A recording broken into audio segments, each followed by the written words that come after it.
revitalisasi ini mau target kita, maaf, kita nggak mau mendahului. Ini mau kita stop, karena ini sangat merugikan warga Medan. Lapang Merdeka ini ternyata sampai dengan KMS dan kita melakukan gugatan, ini tidak ada status hukumnya sebagai cagar budaya. Orang yang diundang itu, dia dibuat lembaga masyarakat, tapi bukan orang yang tepat yang bisa menyelesaikan atau bisa punya solusi atau yang keahlian dalam bidangnya. Ya, penghilangan sejarah itu yang menjadi dosa kota itu nanti.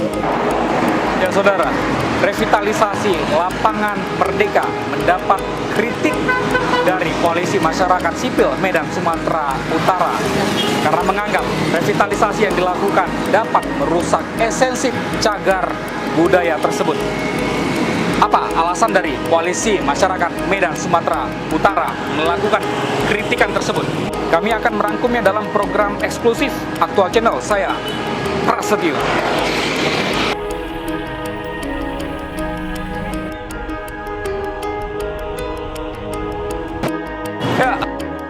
Ya, oke. Hidup bersama kawan-kawan hari ini, Bang ya? Ya, senior lah. Senior ya. Saudara, bisa kami sampaikan kepada Anda, kami membawa Anda untuk menjumpai dari Koalisi Masyarakat Sipil Medan Sumatera Utara mengawal dari revitalisasi Lapang Merdeka, Bang Miduk ya. Ya, Bang Miduk, biar masyarakat tahu juga, Bang, yang hadir ini siapa saja, Bang, dari Koalisi Masyarakat Sipil Medan Sumatera Utara. Ya. Siapa yang hadir hari ini? Makasih, Mas. Ini kan Anda todong. Iya. Karena kami tadi kan harusnya RDP di DPR. Iya.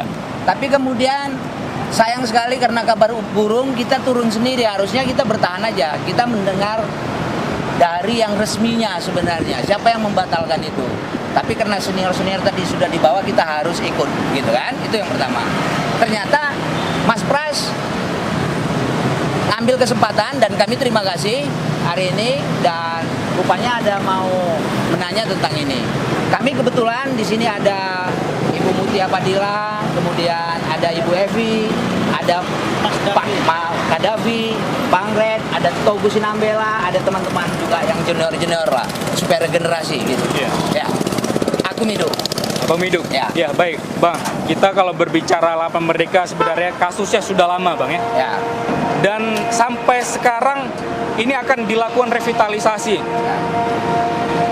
Koalisi Abang menolak ataupun mengkritisi dari revitalisasi yang dilakukan oleh pemerintah Kota Medan karena menganggap ada kejanggalan atau ketidaksesuaian revitalisasi cagar budaya yang dilakukan oleh mereka. Apa sebenarnya, Bang, alasannya? Ya, sebelum kami menolak, sebenarnya kami menyambut ya revitalisasi ini karena kita tuh ya melihat ini peluang ada nasional masuk untuk menata kita. Jadi positif aja gitu. Kemudian ini bereaksi ketika ini mulai di Bedeng, kemudian kita melihat eskavator dan kita sudah mendengar resmi 25 April tahun 2022 bahwa ini akan dilobangi lapangan Merdeka ini. Lalu kami kemudian ada bertemu, ya sebelumnya sudah memenangkan perkara ini supaya lapangan Merdeka ini ditetapkan statusnya menjadi cagar budaya dan itu sudah dilakukan oleh Pak Wali. Kami juga menyambut baik itu, karena sudah ditetapkan. Tetapi yang kurang baiknya ini sekarang akhirnya kami berdiri lagi terpaksa untuk mengawal ini. Nah, waktu berdiri kami tidak sebagai organisasi masyarakat biasa lagi nih. Kami akan sampaikan bahwa kami berdiri sini ada subjek hukum kami. Bang Redyanto Sidi sebagai kuasa penggugat kami yang dari awal 10 bulan bertaruh sampai ini juga ada bandingnya dan menang, inkrah sudah. Kami berdiri sebagai masyarakat bukan tanpa status hukum. Sekarang Bang Redyanto ini tetap mendampingin kita dan bersama-sama untuk mengawal revitalisasi ini. Ya, kalau dari sisi hukum, Bang Redyanto, sebenarnya apa cacat hukumnya dalam revitalisasi Lapang Merdeka ini, Bang? Baik, terima kasih ya. Dari putusan ini, pertarungan ini sudah 2 tahun lebih. Baik. Nah, yang pertama, perjuangan ini adalah perjuangan yang diinisiasi oleh masyarakat. Bayangkan dari periode ke periode wali kota Medan, ya, Lapang Merdeka ini ternyata sampai dengan KMS dan kita melakukan gugatan, ini tidak ada status hukumnya sebagai cagar budaya. Tidak ada sama sekali, Bang? Tidak ada.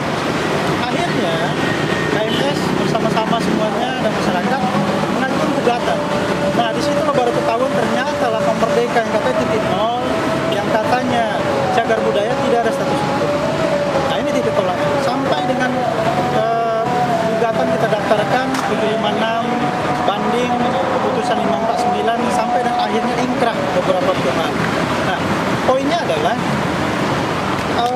Pemko Medan, bahasa Bang Widu, jangan suruh sendiri dengan revitalisasi.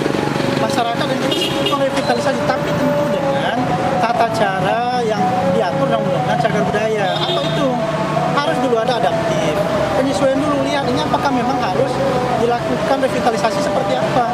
Dalam undang-undang cagar budaya juga ada syarat-syarat untuk melakukan revitalisasi. Salah satunya ya, tentu jangan melobangi. Artinya tetap harus mengedepankan nilai-nilai kelestarian dalam merdeka itu. Dan ini nggak pernah disampaikan ke publik, termasuk pada kita yang memperjuangkan merdeka, status merdeka sampai dengan hari ini. Jadi pemerintah jangan suruh sendiri loh masalah ini, harus didengar masyarakat. Ya, kita setuju, tapi sampaikan ke masyarakat dulu, baru dikerjakan. Jangan kerjakan dulu baru disampaikan ke masyarakat. Meskipun mereka memiliki niat untuk merevitalisasi, tidak ada niat untuk merusak ini Bang ya, tapi harus disampaikan terlebih dahulu kepada masyarakat. Betul, saya kira ini kan milik publik, ya, milik masyarakat. Ya tentu masyarakat lebih berhak daripada Pemko untuk menyetujui seperti apa revitalisasinya. Pemko ini kalau untuk kita, Iya. ya kan sampai ke masyarakat. Jangan mereka membuat kebijakan lalu soal sosialisasi, ini terbalik. Ini aset, ini sejarah. Nah, yang tidak boleh dirusak. Nah, ini dia. Tentang niat baik yang abang tanya itu harus disertai dengan, tanya beliau, harus ada FS, harus ada kajian bionomik, harus ada dia penyusunan kerangka acuan bersama dengan pemangku kepentingan, tidak dilakukan sepihak oleh Pemko. Karena undang-undang cagar budaya itu ya menghendaki masyarakat harus dilibatkan. Nah, Saya tambahkan dan kenapa kita melakukan pengawalan revitalisasi? Karena dalam undang-undang cagar budaya ada kewenangan yang diberikan oleh undang-undang itu kepada masyarakat untuk mengawal, ya, untuk mengawasi, termasuk untuk mengamankan. Dan inilah salah satunya kepedulian kita dengan Lapang Merdeka yang sudah berstatus cagar budaya. Ini saya tambahkan lagi, tadi kita dari DPRD Medan jalan kaki beberapa waktu yang lalu di di sebelah sana itu ada plang bertuliskan ya, Tanah Lapang Merdeka ini adalah cagar budaya dari Pemko Medan. Sekarang boleh dilihat ke sana itu sudah tidak ada. Sudah hilang, Sudah hilang, ada apa ini begitu kan? Masyarakat juga tidak tahu siapa yang mengambil ya. Ini ada CCTV bisa kita ambil ya. Kita nggak tahu. tapi kita punya foto yang sebelumnya. Sebelumnya ada Bang ya? Ada, nanti bisa kita kirim. Baik, Bu Muti ya. Kalau kita melihat dari proses pembangunan ataupun revitalisasi Lapan Merdeka yang dilakukan oleh Pemko Medan, proses apa yang kiranya bisa Ibu analisis salah dilakukan oleh pemerintah saat ini? Lazimnya Baik. yang berlaku dimanapun di dunia ini, kalau akan membangun sesuatu ada tahapan. Ada tahapan dari awal, misalnya dari ide, ada studi kelayakan. Studi kelayakan itu karena ini adalah barangnya milik publik dan dibayar atas pajak masyarakat, ini kan ada aturan yang lebih ketat lagi harusnya. Ya, seperti apa aturan ketatnya? Aturan itu kan mengikuti Undang-Undang Jasa Konstruksi. Harus ada siapa yang melaksanakannya, ada sertifikat atau tidak. Jadi ada proses, ada studi kelayakan, kemudian ada financial assessment, kemudian baru dilakukan planning. Sesudah planning baru ada BED. Nah, ada AMDAL Lalin. Nah, saya yakin pemerintah kota akan menyiapkan ini secara administrasi. Secara administrasi kalau kita cek mungkin ada semua, tapi apakah mungkin proses itu dilakukan dalam waktu yang sesingkat-singkatnya? Apakah mereka, karena ini kita mengusulkan menjadi situs proklamasi, mungkin mereka mengambil kata-kata itu ya dalam waktu tempo sesingkat-singkatnya. Jadi semua diada-adakan gitu ya. Nah, ini yang kita harus pahami, tidak sesederhana itu melakukan membangun proyek atas nama bangunan publik. Banyak nih di dalam studi kelayakannya itu ada 9 kriteria yang harus dievaluasi, bukan sekedar ada duit bangun, tunjuk siapa konsultannya. Ini semua ada proses. Prosesnya berapa lama biasanya Bu Mutia? Kalau kita lihat proyek pemerintah, proses pelelangan itu nggak kan bisa lebih cepat dari waktu 2 bulan kan? 2 bulan ya? Iya. Yang terjadi? Itu kita nggak tahu, tiba-tiba udah ada aja kan? Sudah ada pembangunan? Ya, bukan pembangunan, dari desainnya. Desainnya? Nah, sebenarnya kalau dia studi kelayakan dibuat sebenarnya ada planningnya itu, kemudian ada uji publik, diundanglah semua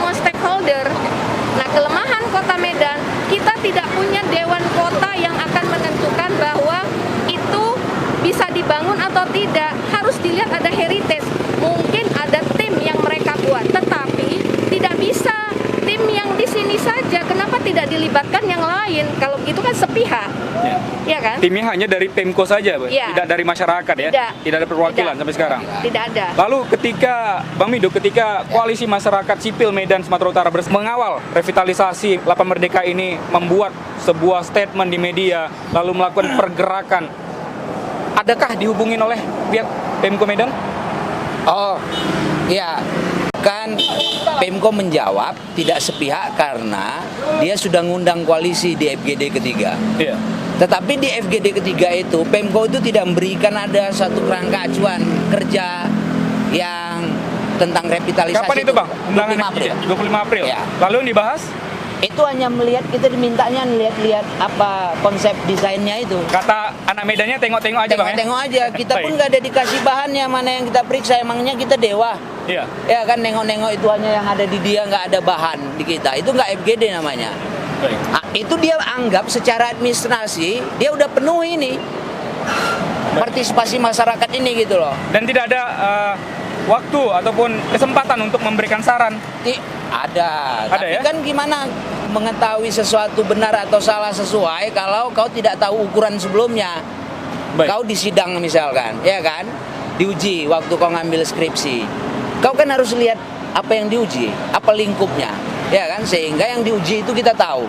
Ya. Ini kan karena itu kita nggak bisa ngasih apa-apa. Jadi yang prinsip-prinsip juga nggak bisa kita sampaikan di situ gitu loh, karena waktunya juga kan pada terbatas. Berapa jam, Bang, pertemuan Ya, ketiga itu? sekitar 2 jaman. 2 jam ya? Ya, dari jam 11, setengah 11 sampai jam 12. Iya. Baik, Bang. Tetapi itu bersifat administratif, itu poinnya.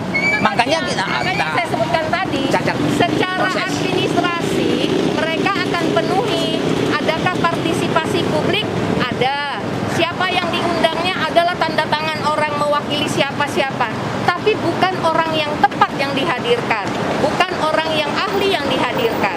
Baik. Jadi itu udah biasa Pemko itu. Apapun kegiatannya partisipasi publik itu semuanya bodong. Hanya Yang formalitas ya? penting- Iya. Datang, hadir, Ya. teken, Ya. pulang. Orang yang diundang itu dia dibuat lembaga masyarakat, Iya. tapi bukan orang yang tepat yang bisa menyelesaikan atau bisa punya solusi atau yang keahlian dalam bidangnya.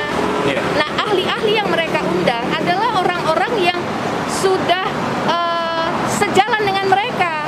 Nggak boleh orang yang berbeda. Itu kan kelemahannya. Itu menjadi Sebuah proses ketakutan cacat. juga, Bang, ya? Iya. Mungkin ya, Cacat. ketakutan dari Pemko. Cacat proses. Bisa-bisa orang yang tidak sesuai atau tidak sejalan Ya. seperti yang disampaikan oleh Bu Mutia tadi bisa menghambat. Nah, jadi kalau diperiksa oleh KPK atau dari siapapun, secara administrasi itu ada semua.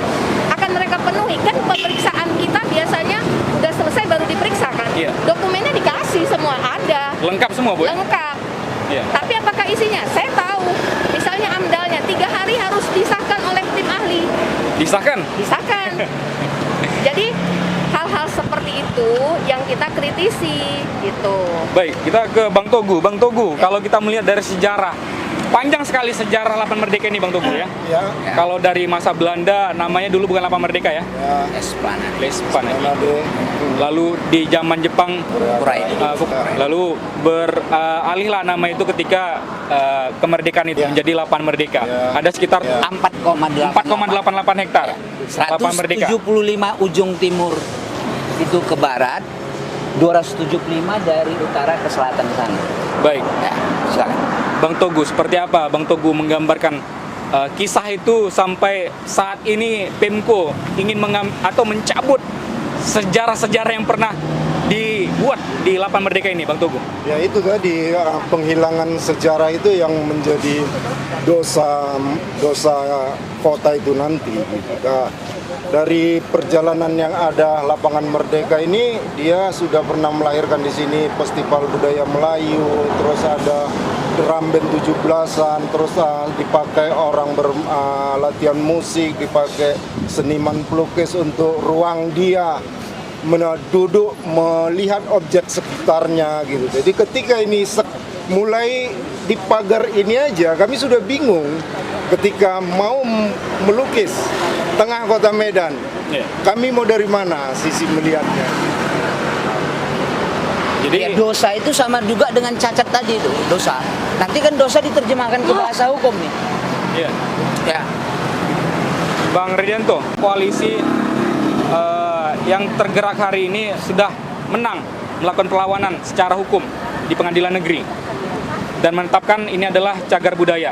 Tapi saat ini pemerintah Kota Medan melanggar keputusan tersebut dan melanjutkan revitalisasi Lapang Merdeka ini.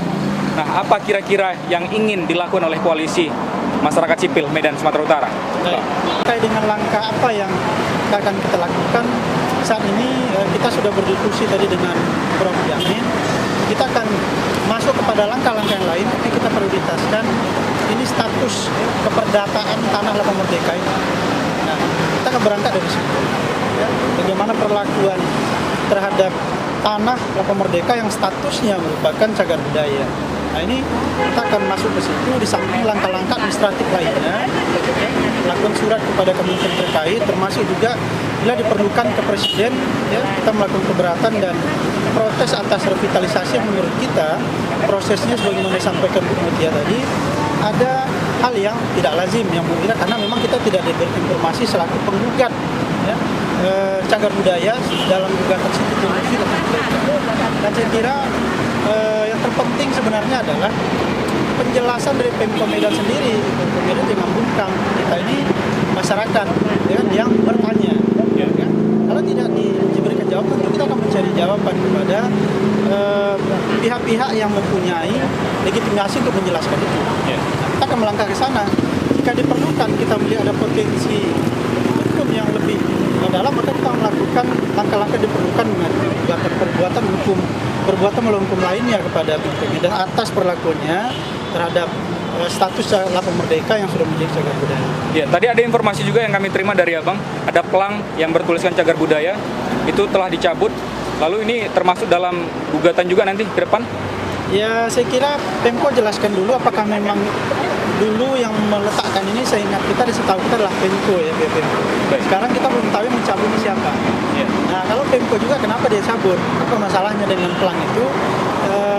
Apa kira-kira salahnya pelang itu? Sebenarnya menurut kita sudah bagus, itu pengakuan hukum.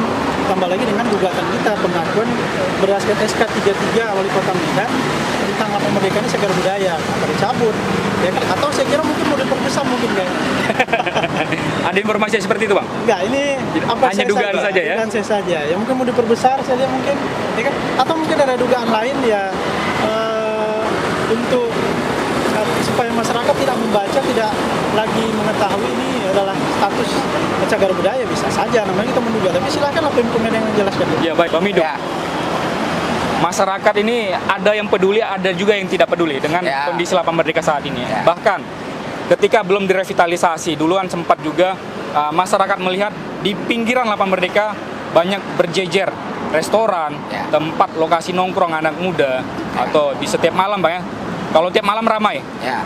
Kenapa baru sekarang koalisi bergerak? Kenapa ketika tongkrongan tersebut hadir di Lapang Merdeka tidak nampak ada perlawanan? Padahal ini termasuk cagar budaya.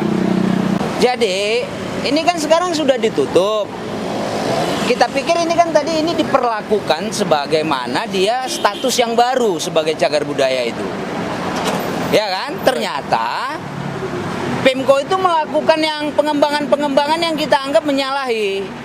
Maka kami sekarang, kan kemarin hari Jumat tanggal 26 Agustus, kan sudah statement di sana. Itu timnya Bang Red juga, kan ada juga Kadafi itu. Baik. Menyatakan kami akan kawal ini secara hukum.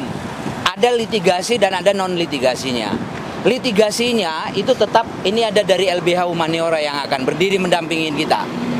Yang non litigasinya sekarang koalisi ini udah makin melebar, namanya ada aliansi. Itu sudah nanti bersama dengan orang-orang organ-organ yang sebelumnya juga sudah meributkan.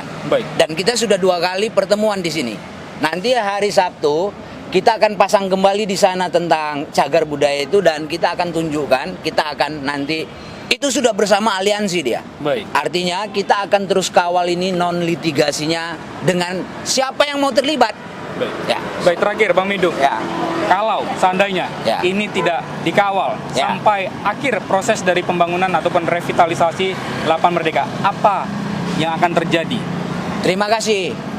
Bang Mes, semoga konten ini bisa luas, menjangkau banyak orang. Bukan mau banyak-banyak kita mau ngapa-ngapain di sini. Ini kan kita udah mau main proses hukum. Jadi kita nanti begitu ini sudah siap, Bang Red sudah nyiapkan tentang konstruksi materi hukumnya, kita akan langsung notifikasi beliau akan masuk. Proses litigasi yang diributkan oleh masyarakat sekarang silakan jalan. Nah, nanti setelah kita ini kita akan notifikasi wali kota ceki yang kabit Dinas PKP 2R Kota Medan Pak Endar Sultan Lubis sebagai kuasa pengguna anggaran pelaksanaan dari revitalisasi ini. Baik. Bisa jadi ada cekinya ya, bisa ada ceki-ceki yang terlibat nanti, termasuk ada materi tentang yang tadi status tanahnya gitu dari perspektif agraria ya. Yang kedua, lebih-lebih kata merusak ini cagar budaya ini. Kita nanti mau masuk di situ juga. Ya, tapi menjadi tanda tanya juga nih Bang revitalisasi sebelum kita akhiri. Mungkinkah ini ada permainan dari Wali Kota Medan Bobi Afif Nasution? Iya aja, tanya dia lah. Kan, tanya dia pertama, tanya pengamat. Kalau ini bukan pengamat lagi nih. Baik. Walaupun sebelum-sebelumnya ada yang ributin, ini udah subjek masyarakat yang pegang regulasi, ya kan, yang sudah ada berstatus hukum juga, yang akan mencari keadilan, bukan melihat Pak Wali Kota berat, bos. Baik. Kami nggak melihat dia berat. Dia sama kita kan katanya ahli hukum sama statusnya di depan hukum. Jadi nggak ada berat ringan, Ya. nggak ada juga mau kalah menang. Kita mau cari ini keadilan. Dia yang membuat regulasi, kok dia mau mengingkari pula? Kami akan maju untuk melihat itu. Coba kami ditunjukkan, menurut Bapak apa bacaan undang-undang ini? Dan menurut orang hukum apa? Dan menurut ahlinya nanti apa? Supaya kita, oke, Baik. mana yang menjadi wasit bilang yang benar, ya kan? Ya. Ah, revitalisasi ini mau target kita, maaf, kita nggak mau mendahului. Ini mau kita stop. Karena ini sangat merugikan warga Medan dengan biaya segitu besar nanti. Yang kita belum tahu jelas bagaimana ini, apakah secara struktur nggak gagal, apakah secara fungsi tidak gagal gitu. Karena itu di dalam kami sudah berisi. Ya baik, terima kasih Bang Miduk dan juga kawan-kawan. Kita berharap agar proses revitalisasi ini transparan, Ya, ya, dan cepat selesai kasusnya. Ya. Baik, terima kasih, sampai jumpa. ya. Ya, Makasih. demikian tadi saudara perbincangan kita dengan Koalisi Masyarakat Sipil Medan Sumatera Utara.